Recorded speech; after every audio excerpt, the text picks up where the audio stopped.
Bonjour à tous. Techniquement, la voiture est presque parfaite, des questions se posent sur de petites choses, par exemple sur la solidité de la peinture. La carrosserie est bien protégée de la corrosion, mais la peinture est très fine, son épaisseur sur les éléments de carrosserie est inférieure à 0,065 mm. Il est plus approprié d'appeler une telle couche de peinture nanopulvérisation.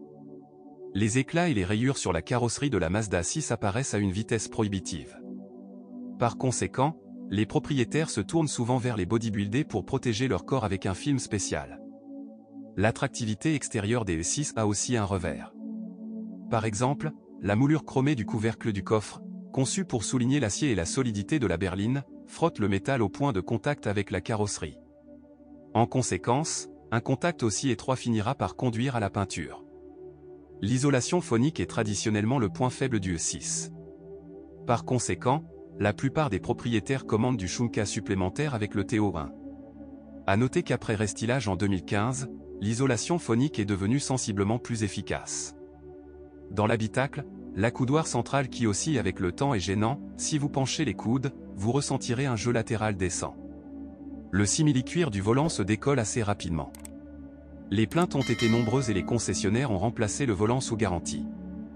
Mais en termes d'ergonomie, de qualité des matériaux de finition et de performance, la Mazda 6 n'est pratiquement pas inférieure à ses célèbres camarades de classe allemande.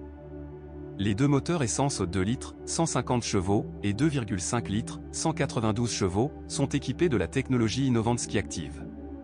Mais malgré la complexité technique et de conception, ils se sont révélés très fiables, les moteurs sont presque exempts de tout problème congénital.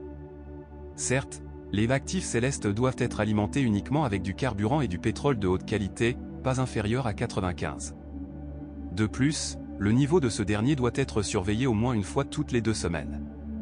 Le fait est qu'en raison de la conception spécifique, l'huile usée des moteurs et sa carence peuvent entraîner de graves dommages. Cependant, le niveau d'huile peut dépasser la normale, avec des trajets très courts en hiver, le moteur n'a pas le temps de se réchauffer et le carburant non brûlé s'écoule le long des parois des cylindres dans le carter. Le volume de pétrole augmente et ses propriétés se détériorent fortement. Dans ce cas, vous devez conduire pendant quelques heures sur l'autoroute à des vitesses moyennes, le moteur se réchauffera ensuite correctement et l'essence commencera à s'évaporer, rétablissant ainsi la qualité de l'huile. Parmi les moments désagréables, on peut noter que les joints de soupape et de couvercle avant perdent leur étanchéité au bout de 50 000 km. Cependant, remplacer leur propriétaire ne les ruinera pas. Le groupe à risque est celui des bobines d'allumage, dont les moteurs en ont une par cylindre. À chaque entretien, nous recommandons de vérifier la courroie d'entraînement, elle s'use au bout de 30 000 à 50 000 km, bien que sa durée de vie soit conçue pour 2 fois plus longue. Et plus loin.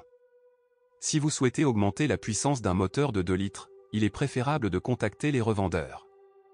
Si vous leur demandez gentiment, ils peuvent ajouter jusqu'à 15 à 20 chevaux à votre Skiactive sans aucune conséquence en déchiquetant l'unité de commande électronique. D'ailleurs, le E4 de 2,5 litres est plus fidèle à notre essence et moins capricieux que le E2 pièces, en raison d'un taux de compression plus faible, 13,1 au lieu de 14,1. Le moteur de base de 2 litres est associé à des transmissions manuelles et automatiques à 6 vitesses. Et le 2,5 litres se contente exclusivement d'une transmission automatique. Mais il existe très peu de voitures à transmission manuelle sur le marché secondaire, il y a environ 5% du nombre total de E6. Il n'y a aucune plainte concernant la transmission mécanique. Il est inconditionnellement fiable et durable, il peut souvent durer plus longtemps que le moteur lui-même. En général, il n'y a pas encore de problème particulier avec la transmission automatique. Seuls les conducteurs particulièrement avancés qui souffrent d'un style de conduite trop actif avec des démarrages et des freinages brusques devront éventuellement réparer la boîte de vitesse. Ces cas sont cependant rares et n'affectent pas les statistiques. Et si vous avez pour règle de mettre à jour l'huile après 60 000 km, vous pouvez alors oublier les révisions jusqu'à 200 000 km. La suspension indépendante confère à la Mazda 6 une maniabilité délicate et un confort de conduite décent. Même si certains peuvent trouver cela dur.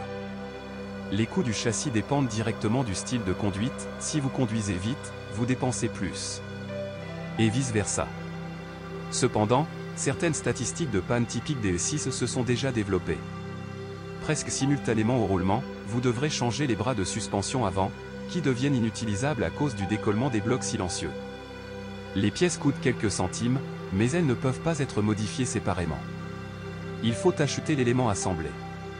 L'affaire du E6 est répandue, donc sous garantie, les concessionnaires secourront gratuitement la suspension avant. De plus, nous le répétons, pour les conducteurs actifs, cela peut arriver encore plus tôt. La situation est similaire pour les disques de frein. Au mieux, ils durent 20 000 km, après quoi ils sont au conduit et commencent à heurter sensiblement le volant lors du freinage.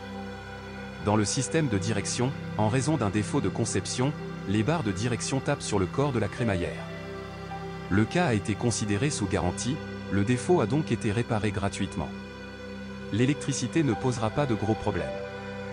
Cependant, sur un E6 d'occasion, vérifiez le fonctionnement du mécanisme de pliage des rétroviseurs latéraux. Pour éviter de tels problèmes à l'avenir, les techniciens de service conseillent simplement de désactiver le repliement automatique des rétroviseurs pour l'hiver, il n'y aura aucun problème. Il arrive que le fin de course du levier de commutation de mode automatique devienne inutilisable. Certes, les fonctionnaires ont appris à réparer cette unité pour quelques centimes. Il n'y a aucune contre-indication à l'achat d'une Mazda 6 d'occasion. Il s'agit d'un cas rare où vous pouvez recommander sans condition l'achat d'une voiture d'occasion, n'hésitez pas à choisir une berline avec n'importe quel moteur et boîte de vitesse. L'essentiel est de trouver une option vraiment sans problème et non portée, et vous serez heureux.